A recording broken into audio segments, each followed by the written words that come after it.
ओम शांति। क्या होता है भगवान को साथ रखने पर, आज जान लीजिए। जो भगवान में विश्वास रखते हैं उनके साथ अक्सर करके ये चमत्कार होता है। आज दुनिया में ऐसे बहुत लोग देखे हैं जो भगवान में विश्वास नहीं रखते हैं, और जो ऐसे भी बहुत ज़्यादा लोग हैं जो भगवान में विश्वास रखते हैं, भगवान को मानते हैं, तो उनके साथ उनके जीवन में कुछ ऐसे चमत्कार जरूर होते हैं। हमारे जीवन में बंधन कब तक होता है? जब तक हम भगवान से विमुख हैं। आप इस बात को समझना, भगवान के सम्मुख हो जाएं। जब हम भगवान के सम्मुख खड़े होते हैं तो भगवान उस आत्मा को संसार के बंधनों से मुक्त कर देते हैं, और हमारे लिए भी बंधन तब तक हैं जब तक कि हम भगवान के सम्मुख नहीं हैं। इसलिए हमें हमेशा भगवान के सम्मुख रहना चाहिए और भगवान के साथ रहना चाहिए, भगवान के साथ का हमेशा अनुभव करना चाहिए। अब आप ये चेक कीजिए कि हम भगवान की तरफ अपना मुख किए हैं या पीठ किए हुए हैं। आप भगवान की तरफ अभी मुख किए हुए हैं या पीठ किए हुए हैं? आप खुद अपना चेक कीजिए। ऐसे आपको पता नहीं चलेगा।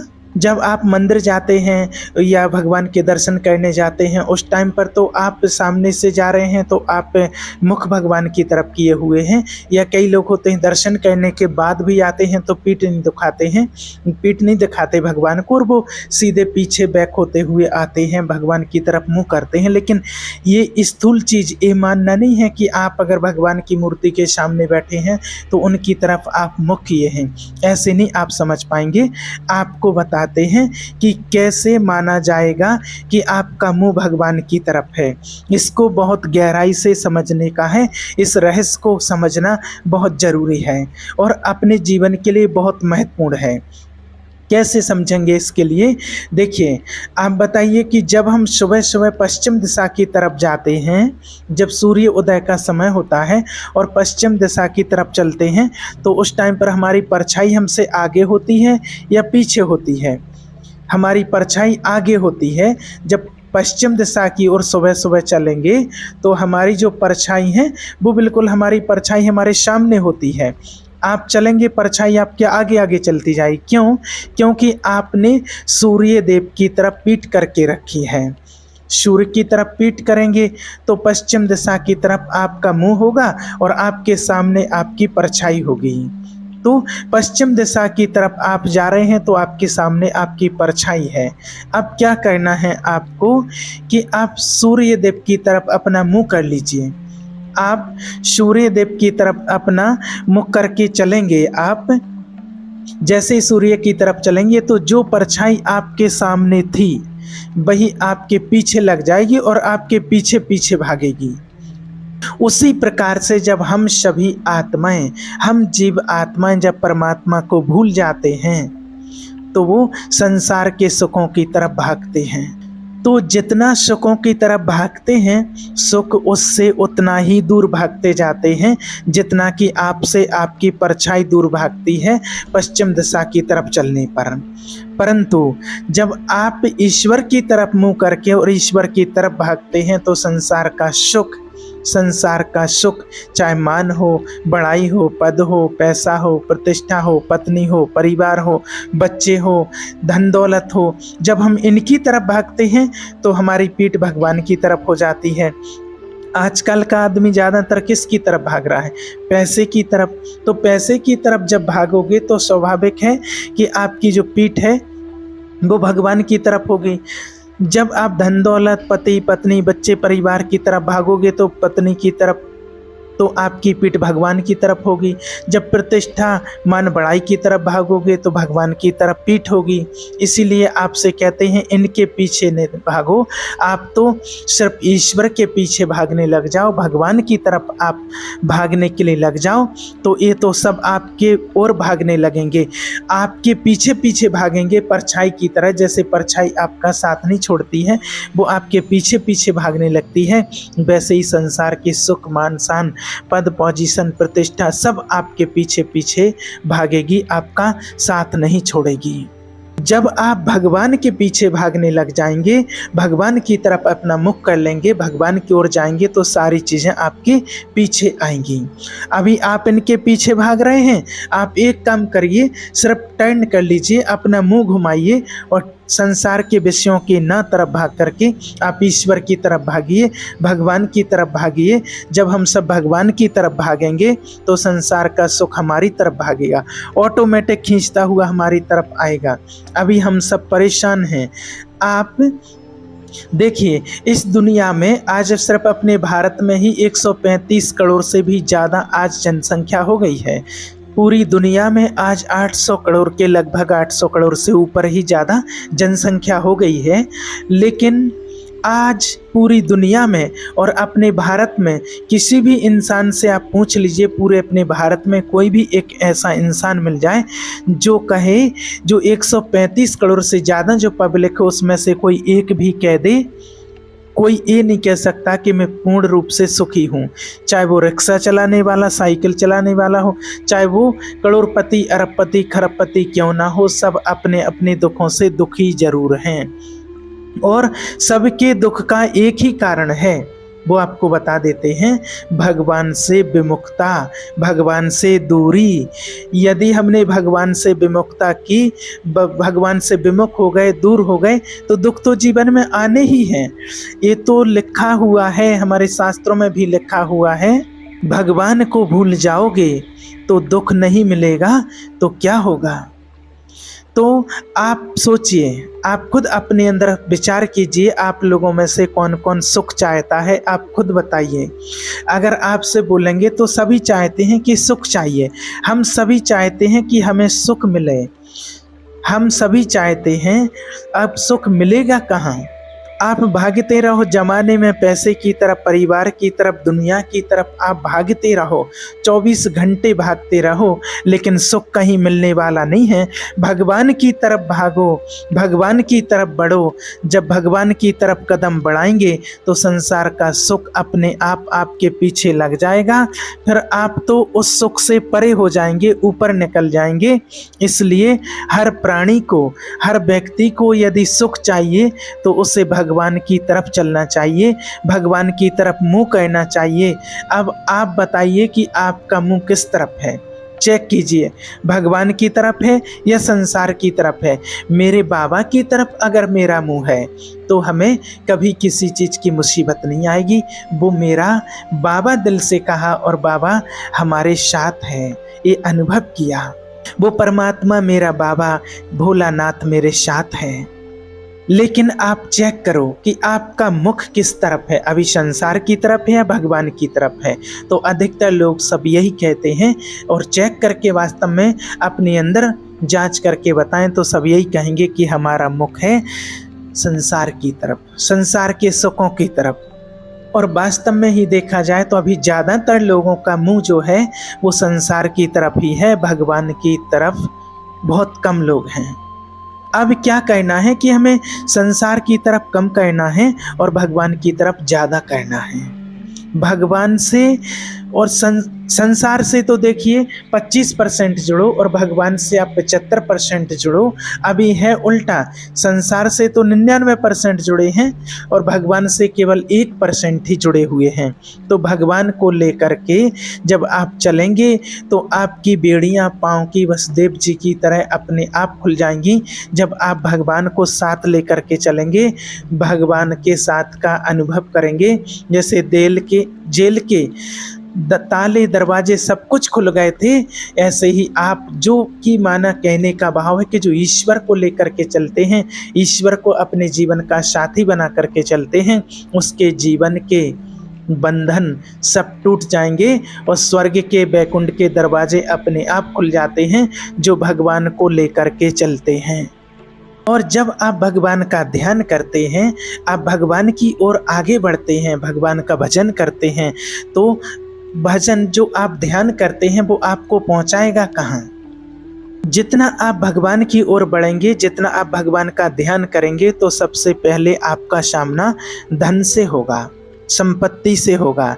अर्थात जो भगवान से जुड़ता है, जो भगवान की सच्ची भक्ति करता है, भावना से भगवान को याद करते हैं, उनके रास्ते में धन जरूर आता है, पैसा, पद, प्रतिष्ठा जरूर आती है। बहुत ऐसी चीज़ें देखी गई हैं। और धन क्यों आता है, संपत्ति क्यों आती है? भगवान देखते हैं कि कितना मेरे में विश्वास है, कितना मेरे में विश्वास है। अगर कच्चे होंगे तो ये धन में, दौलत में उलझ जाएंगे। और निश्चय होगा, पक्का होगा तो धन में पांव रखते हुए आगे बढ़ जाएंगे। और वास्तव में अगर सहज शब्दों में कहा जाए तो इस संसार का जो सुख है वो एक लॉलीपॉप जैसा है। छोटे छोटे बच्चे जब रोते हैं तो माँ उनको क्या पकड़ा देती है? लॉलीपॉप पकड़ा देती है। लॉलीपॉप आकर के वो बच्चा चुप हो जाता है, चूसने लगता है, उसको चबाने लगता है। ऐसे ही जैसे माँ ने बच्चे की जिद पर उसे लॉलीपॉप पकड़ा दिया, ऐसे ही जब हम भगवान के पाने के लिए चलेंगे तो रास्ते में हमें मान, बड़ाई, धन, दौलत, मान, प्रतिष्ठा सब कुछ मिलेगा। ये लॉलीपॉप की तरह है। और ये परमात्मा ने आपकी बड़ाई के लिए लॉलीपॉप का ये मान आपको पकड़ा दिया है। और यदि आप इस लॉलीपॉप में उलझ गए तो भगवान तक नहीं पहुंच सकते हो। और अगर इस लॉलीपॉप में ना पहुंचे तो आप निश्चित ही ईश्वर तक पहुंच जाओगे, भगवान तक आप पहुंच जाओगे। ये आप याद रखिए इस बात को। कई बार लोग कहते हैं कि बड़ा पैसा आ रहा है, बड़ी कृपा है भगवान की, तो ऐसा नहीं समझना है ना। जब ज़्यादा पैसा आए, ज़्यादा सम्मान मिले तो समझ लेना कि भगवान बड़ा वाला लॉलीपॉप आपको पकड़ा रहे हैं। माया तो चाहती ही है कि आप लॉलीपॉप में उलझे रहो और आप ईश्वर की तरफ आपका ध्यान ना जाए। और देखिए आज प्रैक्टिकल आप सबने अनुभव किया होगा, एक माँ तो वो होती है जो काम करती रहती है, तभी अगर उसका बच्चा रोने लगता है तो बच्चा रोता है और माँ का काम बहुत फैला है तो माँ सोचती है कि ये थोड़ी देर के लिए चुप रहे तो मैं अपना काम जल्दी से निपटाऊं, तो लॉलीपॉप उस बच्चे को पकड़ा देती है। पर बच्चा लॉलीपॉप में चुप हो तब तो काम बने। एक बच्चा ऐसा होता है कि वो लॉलीपॉप से चुप नहीं होता है, तो फिर माँ के पास दूसरा ऑप्शन क्या होता है? आप खुद विचार कीजिए। जब बच्चा लॉलीपॉप से, टॉफी से चुप नहीं होता है तब माताएं बहनें क्या करती हैं, कैसे करती हैं? आप खुद विचार कीजिए, क्या करते हैं आप? लोग कहते हैं कि मोबाइल पकड़ा देते हैं, लेकिन मोबाइल से नहीं माना है, लॉलीपॉप से नहीं माना है, टॉफी से भी नहीं माना है, और आपने 2-4 थप्पड़ मार दिए तो भी नहीं माना है। तो फिर आप क्या करते हो? फिर उपाय ये है कि आप बच्चे को गोदी में लोगे और गोद में लिए अपना काम करते रहते हो। तो जो लॉलीपॉप के मान बड़ाई में उलझ गए उन्हें तो भगवान दूर कर देते हैं, वो भगवान से दूर हो जाते हैं। और जो इस मान बड़ाई में नहीं उलझते हैं उन्हें भगवान अपनी गोद में लेकर के चलते हैं, जैसे माँ अपने बच्चे को गोद में लेकर के चलती है। इसलिए मीराबाई के पास देखिए क्या कमी थी सोना चांदी की। मीराबाई के पास तो राणा की बहू थी, वो उनके पास क्या कमी थी? दूधा जी की नातन थी, उनके पास क्या कमी थी? मायके पक्ष से भी राजघराना था और ससुराल पक्ष भी राजघराने से। राजघराने की बहू राजघराने की राजकुमारी थी, तो यहाँ भी सारी सुख सुविधाएं, मायके में सारी सुख सुविधाएं। लेकिन वो मीरा देखिए, आपने आज के समय में तो घर में किसी के कितना सोना होगा? किसी के 200 तोला, 100 तोला, 500 तोला, 2 किलो, 10 किलो, 50 किलो, 100 किलो तक ज़्यादा से ज़्यादा होगा किसी के पास। आपके पास अगर सोना है तो ज़्यादा से ज़्यादा किसी के पास होगा तो 50-100 किलो होगा, 200 किलो होगा बस। लेकिन मीरा के तो कमरे के कमरे भरे हुए थे सोने चांदी के। एक कमरे नहीं, कई कमरे सोने चांदी से भरे हुए थे, कोई कमी नहीं थी उसके यहाँ। वो तो चाहती तो अपने कमरा भी सोने का बनवा लेती, लेकिन वो मीरा जिसका घर सोने चांदी से भरा पड़ा है, ये हमारी माताएं बहनें तो देखिए कई बार एक एक रत्ती के लिए झगड़ जाती हैं। सास ने उसे ज़्यादा दे दिया, हमें कम दिया है, लो इसके लिए ही झगड़ जाती हैं। ये हमारी माताएं बहनें एक एक रत्ती के लिए लड़ जाती हैं, एक एक नाक की लौंग के लिए लड़ जाती हैं। और वो मीरा जिसके घर में सोना भरा पड़ा था, उसने ना सोना देखा ना चांदी देखा, उसने सोने चांदी से मन हटाया, क्योंकि वो लॉलीपॉप में नहीं उलझ रही है। उसको भी तो भगवान ने लॉलीपॉप का लालच दिया था, सोना चांदी दिया था, जिसमें आप लोग उलझ जाते हैं, जो भगवान देते हैं कि इतना सोना इतना चांदी। पर मीराबाई ने सारा सोना सारी संपत्ति त्याग दी, पाँव में घुंघरू बांधती है और कपड़े केसरिया पहनती है और गली गली गोविंद गोविंद गोपाल गाती है। ऐसी लागी लगन मीरा हो गई मगन, वो तो गली गली हरि गुण गाने लगी। महलों में पलती और बन के मीरा जोगन चली, मीरा रानी दीवानी कहाने लगी। किसी ने कहा कि मीरा तुझे भक्ति करनी है तो अपने कमरे में कर, अपने घर में कर, इस जमाने में काहे घूम रही है। तब मीरा जी ने कहा कि अगर मैं घर में भक्ति करूंगी, घर में नाम जपूंगी तो अकेले मेरा उद्धार होगा, पर गली गली भगवान का नाम गाऊंगी तो इन गली वालों का भी उद्धार हो जाएगा। मैं तो चाहती हूँ सबका उद्धार हो जाए, सबका कल्याण हो जाए। ईश्वर का नाम जो जपेगा, भगवान का नाम जो जपेगा, सबका कल्याण होगा। और आपसे देखिए एक ही प्रार्थना है। मीरा जी ने कहा था कि पायो जी मैंने राम रतन धन पायो। उनके पास कौन सा धन था? राम नाम का धन था, ईश्वर के नाम का धन था। आज भी दुनिया में लोगों के पास धन है, ऐसा नहीं, आप लोगों के पास भी धन है, सोने का धन है, चांदी का धन है ना, गिड्डियों का, नोटों की गिड्डियों का धन है, लेकिन मीरा के पास राम नाम का धन था। और आप ही बताओ कि वास्तविक काम में आने वाला कौन सा धन है? ये तुम्हारे जो पैसे कौड़ी संपत्ति धन दौलत ये सब धरे के धरे रह जाते हैं। कई बार तो ऐसा होता है कि रखे के रखे रह जाते हैं, उपयोग ही नहीं कर पाते हैं। कई जगह ऐसा देखा गया है, कहीं बाढ़ आ गई, कहीं भूकंप आ गई, कहीं कुछ हो गया है तो सब रखा का रखा बैंकों में रह गया, सब रखा का रखा घरों में रह गया है, कुछ भी काम में नहीं आ पाता है, रखा का ही रखा रह जाता है। तो इसलिए देखिए कागज के नोट किसी के काम में आने वाले नहीं हैं। आपकी असली संपत्ति है भगवान नाम का धन, ईश्वर के नाम का चिंतन। जो गले के हार वार जो पहनते हैं ना, सोने चांदी, जो इतना बड़ा बड़ा मोटा मोटा हार चांदी कुछ भी आप पहनते हैं, तो ये सब कुछ बहुएं बेटा सब कुछ आपका बांट लेते हैं, कुछ भी नहीं छोड़ते हैं। और सच्ची जो संपत्ति है, जो पुण्य कर्म जो आप करते हैं, जो राम नाम का जाप आप करते हैं, वो सच्ची जो परमात्मा को ध्यान करते हैं, याद करते हैं, वो आपकी सच्ची कमाई है, उसको कोई बांट नहीं सकता है। वो कमाई आपके साथ में ही हमेशा जाती है। वो पड़ोसी बांटने वाले हैं, बच्चे बांटने वाले नहीं हैं, और वो पड़ा रहे तो उससे कोई चुराने वाला नहीं है। इसलिए आपसे कहते हैं कि 10-20 करोड़ पैसा कमाना तो थोड़ा बहुत प्रभु के नाम का धन भी कमा लेना, क्योंकि ये बहुत काम में आने वाला है। पैसों में ही ना उलझे रहना, परमात्मा के नाम का धन ही आपका कल्याण करने वाला है। और जब आप भगवान के साथ चलते हैं, भगवान की ओर बढ़ते हैं, तो सबसे पहला पड़ाव आपको मिलता है किसके सामने होता है? आपका सबसे पहला पाला पड़ेगा धन के सामने। धन में उलझ गए तो फिर उलझ ही गए, और फिर सुलझना बड़ा मुश्किल हो जाता है। भगवान हमें क्यों नहीं मिलते हैं? किसको भगवान मिलते हैं? किसको भगवान दर्शन देते हैं? इसके कारण जानते हैं क्या आप? इसका कारण ये है, आपको इसकी प्रैक्टिकल घटना बताते हैं कि क्यों नहीं भगवान के दर्शन सबको होते हैं, क्यों भाग्य में नहीं होते हैं भगवान सबके।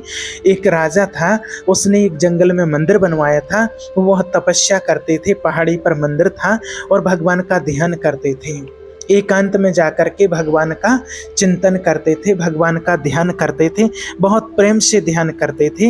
एक दिन भगवान उस राजा की भक्ति से भगवान प्रसन्न भये और भगवान ने कहा, राजन तुम वरदान मांगो, आप क्या चाहते हो? क्या चाहते हो? वरदान मांगो, वरदान में क्या चाहते हो?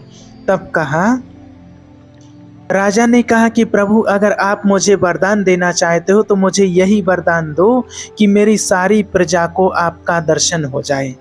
मेरी जितनी भी प्रजा है, सारी प्रजा को आपका दर्शन हो जाए, ताकि सबका कल्याण हो जाए। मुझे तो आपका दर्शन हो गया, लेकिन मेरी प्रजा को दर्शन हो जाए, क्योंकि वो राजा प्रजा वत्सल्य थे, अपनी प्रजा की बच्चों के जैसी पालना करते थे, सबको अपना परिवार मानते थे प्रजा को। इसलिए राजा ने कहा कि मुझे तो दर्शन हो गया, लेकिन मेरी प्रजा को दर्शन हो जाए तो कल्याण हो जाएगा सबका। भगवान बोले कि देखिए, तपस्या आपने की है तो दर्शन भी आपको ही मिलेगा, सबको थोड़ी मिलेगा। सबके भाग्य में मैं नहीं हूँ, सब मुझे नहीं पा सकते हैं। तो राजा ने कहा कि नहीं नहीं, सबको दर्शन देना है, मैं नहीं मानूंगा। तो जिद करने लगा तो भगवान ने जिद मान ली कि ठीक है, आप जिद कर रहे हो। लेकिन भगवान ने कहा, राजन एक बात हमेशा याद रखना, मैं सबके भाग्य में नहीं हूँ। लेकिन राजा की जिद, तो फिर भगवान ने कहा ठीक है। भगवान ने भक्त की जिद मान ली कि ठीक है भाई, कल सुबह 10 बजे आप यहाँ सबको ले आना और मैं दर्शन सबको यहीं दूंगा। अब राजा बड़ी प्रशंसा से गए, गांव में ढिंडोरा पिटवा दिया है।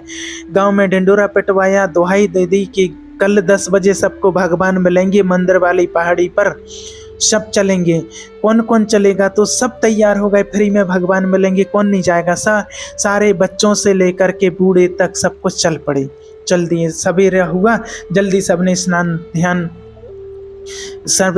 ध्यान किया और सुबह सुबह उठ करके सब लोग कीर्तन करते हुए और आगे बढ़ने लगे। श्री कृष्ण गोविंद हरे मुरारी, हे नाथ नारायण वासुदेवा। सभी चल पड़े और चलते चलते चलते जैसे ही गांव वाले गांव से जंगल में जाने के लिए प्रवेश किए, क्योंकि जंगल में मंदिर था, पहाड़ी के ऊपर मंदिर था। तो जैसे ही जंगल में प्रवेश किए तो हुआ क्या, वहां पर एक बहुत सारे पैसे पड़े थे, माना कि पैसों का जैसे ढेर लगा था बहुत बड़ा। अब गांव वालों ने तो पहली बार इतना पैसा देखा था और वो पागल हो गए बिल्कुल, और ढेर पर चढ़ गए और समेटने लगे। राजा बोले, अरे चलो आगे भगवान खड़े हैं, भगवान मिलेंगे। बहुत सारे लोग उस ढेर पर चढ़ गए और उतरे ही नहीं और बोले, हमें तो आज मिल गए भगवान। उनको तो पैसे ही में भगवान नजर आ गए, बोले हमें मिल गए भगवान, अब हमें और कुछ नहीं चाहिए। लेकिन कुछ लोग समझदार थे तो वो लोग उतर गए, बोले नहीं नहीं, भगवान से मिलने के लिए आए थे तो भगवान से मिलकर ही जाएंगे, भगवान से मिलकर ही रहेंगे। और ये मान लिए कि 80% रह गए और 20% राजा के साथ में चलने लगे। अभी 200-300 कदम ही चले थे कि आगे फिर एक सोने का ढेर, और जब सोने का ढेर मिला तो जो 20% थे उनमें से 10% सोने के ढेर पर चढ़ गए। पैसा तो छोड़ दिया पर सोना नहीं छोड़ा, और वो सोने के ढेर पर चढ़ गए। राजा चिल्ला रहे हैं कि चलो भाई, भगवान से मिलने का समय हो गया है और सबसे मिलेंगे भगवान, और जब लौट करके आएंगे तब उठा लेना धन, इसी रास्ते से आना है ना, इसी रास्ते से लौटना है, तब तो मिलेगा। तो बोले नहीं राजा साहब, अब जो वो सोने के ढेर पर लोग चढ़े थे उन्होंने कहा, राजा जी भगवान से कहना कि हम कल मिलें, आज हम थोड़ा बिजी हो गए हैं। राजा ने लाख प्रयास किया तो कुछ 10% जो लोग थे वो बचे हैं। वो कहने लगे कि चलो ठीक है, हम चलते हैं, नहीं चाहिए हमें सोना। अब जैसे ही थोड़े और 200-300 कदम आगे चले तो हीरों का ढेर मिला, और बड़े बेशकीमती हीरा, बड़े बेशकीमती, करोड़ों रुपए का एक हीरा, इतना कीमती हीरा और इतने बड़े बड़े हीरे।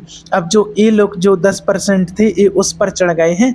अब राजा लगा परेशान होकर के मनाने, चलो भाई चलो, भगवान का समय हो गया है, दर्शन देंगे।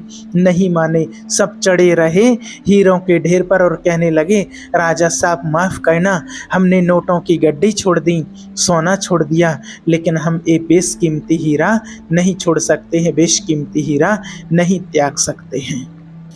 अब कोई नहीं आया, राजा और रानी दोनों बचे और वो आगे चलने लगे। जैसे ही 100 कदम ही चले थे कि 100 कदम की दूरी पर एक बहुत ही सुंदर बगीचा, जिसके फल तो जैसे ही देखने में तो लगता था कि सोने जैसे उनमें चमक थी, और उनका स्वाद तो कहने के लिए शब्द नहीं। ऐसे इतने सुंदर सुंदर फल और फूल उस बगीचे में लगे हुए थे जैसे कि वो कोई स्वर्ग से उतर करके बगीचा इस धरती पर आ गया हो।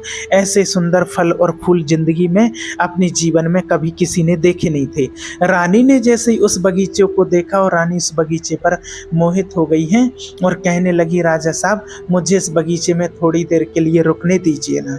राजा कह रहे, चलो रानी आप तो चलो, कम से कम भगवान से मिलने का समय हो गया है। लेकिन रानी कह रही है, नहीं राजा साहब थोड़ी देर रुकिए, थोड़ी देर तो मुझे यहाँ विश्राम करने ले दीजिए, थोड़ी देर मुझे 1-2 फल खाने दीजिए। और वो रानी फल खाने में उलझ गई।